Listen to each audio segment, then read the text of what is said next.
You say you want love. You dream of safety, warmth, and someone who finally understands your silence. You tell yourself you're ready for the real thing. So why does your body tense when someone offers exactly that? Why do you ghost the person who texts back? Why does kindness feel suspicious and peace feel boring? This is the paradox of good love, and most people don't even know they're caught in it. You see, healthy love doesn't trigger chaos. It doesn't chase. It doesn't punish. It simply stands still, steady, open, available. And for someone used to emotional warfare, that's not comforting. It's terrifying. Because deep down, we don't crave what's good for us. We crave what's familiar. And if familiarity for you means anxiety, drama, or feeling like you constantly need to prove yourself, then that is what you will seek over and over again. Not consciously, but in your nervous system, in your gut, in your bones. So when someone walks into your life and says, "You don't have to earn my love," something in you panics. Not because they're wrong, but because they're right. And right feels unfamiliar, unsafe, unbelievable. It's not that you're broken. It's that you've been programmed to associate love with effort, love with tension, love with pain. So you test them, or you distance, or you feel numb. And eventually, you walk away, confused why you couldn't feel anything for someone who did everything right. Meanwhile, the one who breadcrumbed you, who ignored your needs and pulled you back in with just enough affection to keep hope alive, they're still on your mind, still burning in your chest, still haunting your what if. Why? Because chaos feels like home. This chapter isn't about blaming yourself. It is about seeing the wound for what it is and beginning the process of gently unraveling the belief that love has to hurt to be real. Because it doesn't. But to fully believe that, you have to unlearn everything that taught you otherwise. There's something intoxicating about toxic love. You know it's bad for you. You feel the damage every time they leave, lie, or make you question your worth. And yet, the moment they reach out again, your heart skips, your breath catches, your mind races with hope. It's not just affection, it's adrenaline. And that's no accident, because toxic dynamics mimic addiction. They operate on the same neurochemical patterns that keep gamblers hooked on slot machines. The unpredictability, the chaos, the scarcity followed by sudden rewards. You don't know when they'll be kind, when they'll show up, when they'll disappear again. But when they do give you that sliver of warmth, your brain floods with dopamine. It feels like a win, like a high, like you're special again. And so, even though your logic screams, leave, your body whispers, stay. Good love doesn't hit like that. It doesn't give you spikes of euphoria followed by gut-wrenching crashes. It gives you calm, consistency, predictability. But if you've been trained to equate intensity with intimacy, then calm can feel flat. You might say things like, the spark just wasn't there, or I didn't feel a connection. What you're really saying is, it didn't trigger my trauma response, and that felt boring. We don't talk about that enough. We romanticize the roller coaster, the passionate fights, the dramatic reconciliations. But in reality, those patterns often mirror childhood wounds, not real compatibility. Ask yourself, did love in your early life feel safe and unconditional? Or did you have to earn it, chase it, prove you were worthy of it? Because if survival once depended on keeping unpredictable people happy, guess what love feels like now? Unpredictable. You crave intensity because your nervous system is wired for survival, not joy. And survival taught you that love is something you fight for, that being chosen means suffering first. But that's not love. That's coping. The truth is, the high you feel in toxic love isn't connection. It's relief. Temporary relief from the anxiety they caused in the first place. And that's the cycle. Pain, then comfort, then more pain. Round and round.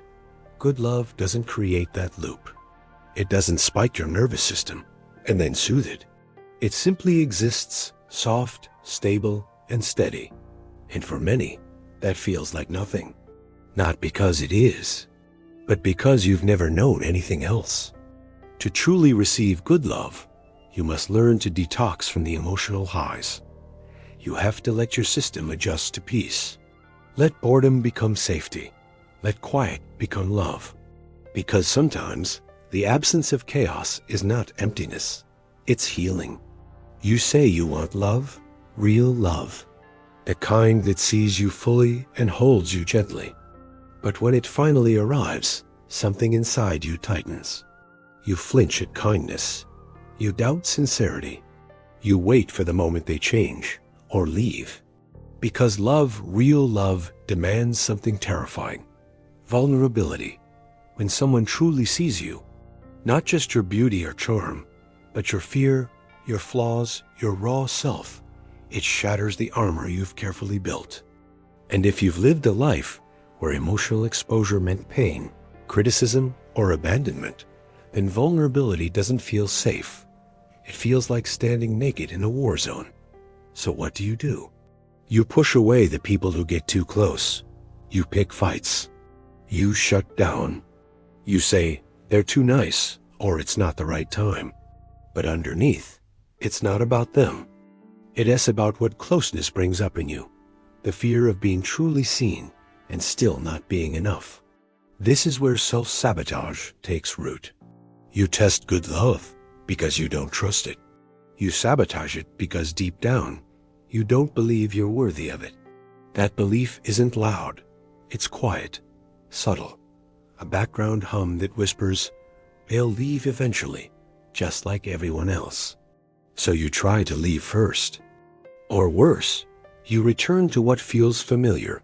The unpredictable partner, the unavailable lover, the hot and cold dynamic you swore you'd outgrow. Not because it's good, but because it makes emotional sense. Because you know the rules of that game. Because chaos feels safer than being loved fully and gently. But here's the truth most people miss. Sabotage is self-protection in disguise. It's your psyche saying, if I destroy this now, it won't destroy me later. You are not broken. You are not cruel. You are afraid, and that fear was learned. It's not who you are. To unlearn it, you have to stop running from the very thing you crave.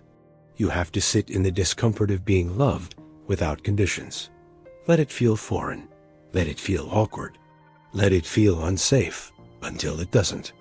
Because real love isn't supposed to scare you, but healing sometimes does.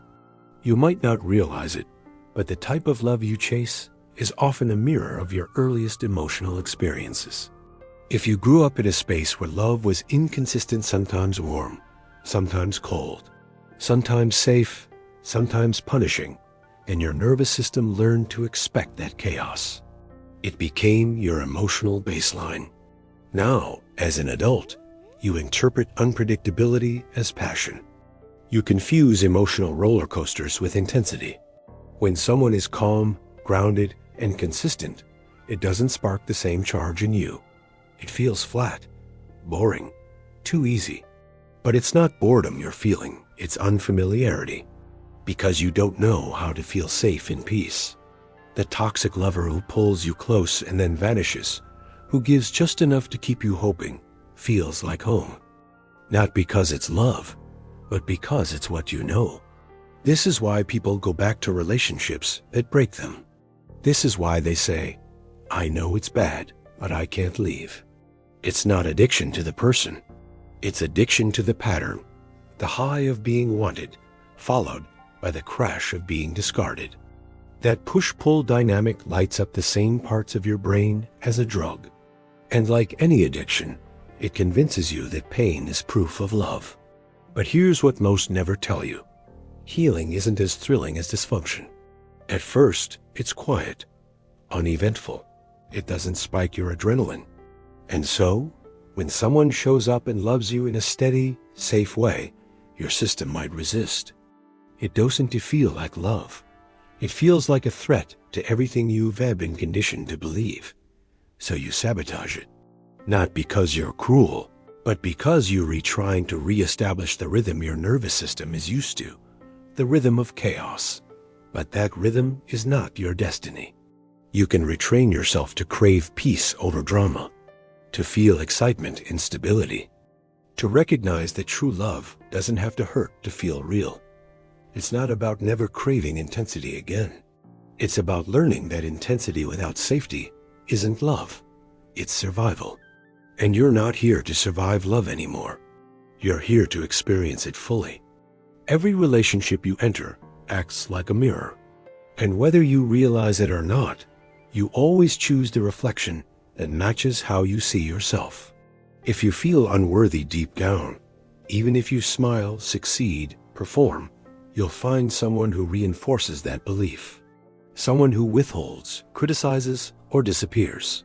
Not because you want that treatment, but because it aligns with the story you carry inside. I'm not enough.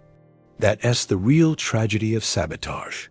It is often driven by a need to prove yourself right, to confirm the belief that love never lasts, that people always leave, that you have to earn affection, and that being fully seen means being rejected.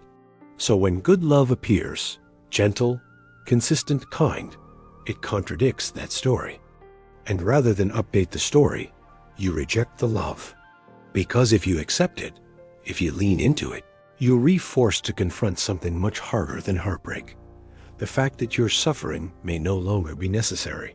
And what does that mean for the years you spent building walls, dodging closeness, chasing people who didn't want you?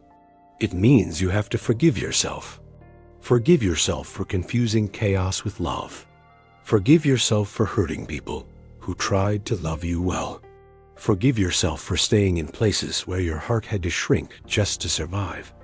This isn't about blame. It's about awareness. Because once you're aware of the patterns, you're no longer a victim of them. You can begin to rewrite your story. Not with grand declarations, but with small choices. Choosing the safe love, even when it feels unfamiliar. Staying when your instinct says run. Speaking your truth before it turns into silence. The path forward isn't dramatic. It's often quiet, soft, almost unnoticeable, like trust rebuilding itself cell by cell. But one day, you'll look around and realize you're no longer chasing pain. You're no longer sabotaging love. You're letting it in. And when that happens, you won't crave the fire that burned you. You'll crave the warmth that healed you. Healing doesn't look like suddenly falling for the right person and living happily ever after.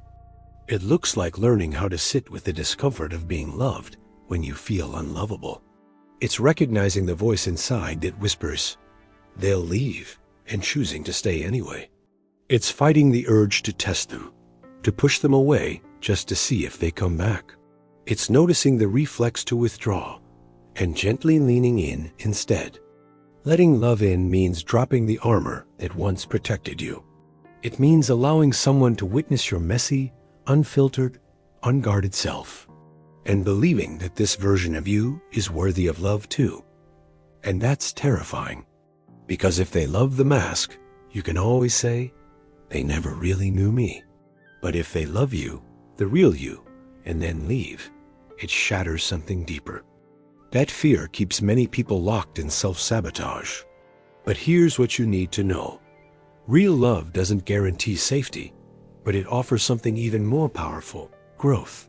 And growth requires risk. The risk of being hurt, the risk of being seen, the risk of receiving love you don't think you deserve, and realizing you were wrong about yourself all along. You don't need to be perfect to be loved. You don't need to be healed to be held. You just need to be willing to let love reach you. Even if your hands shake, even if your voice trembles, even if everything inside you says, run.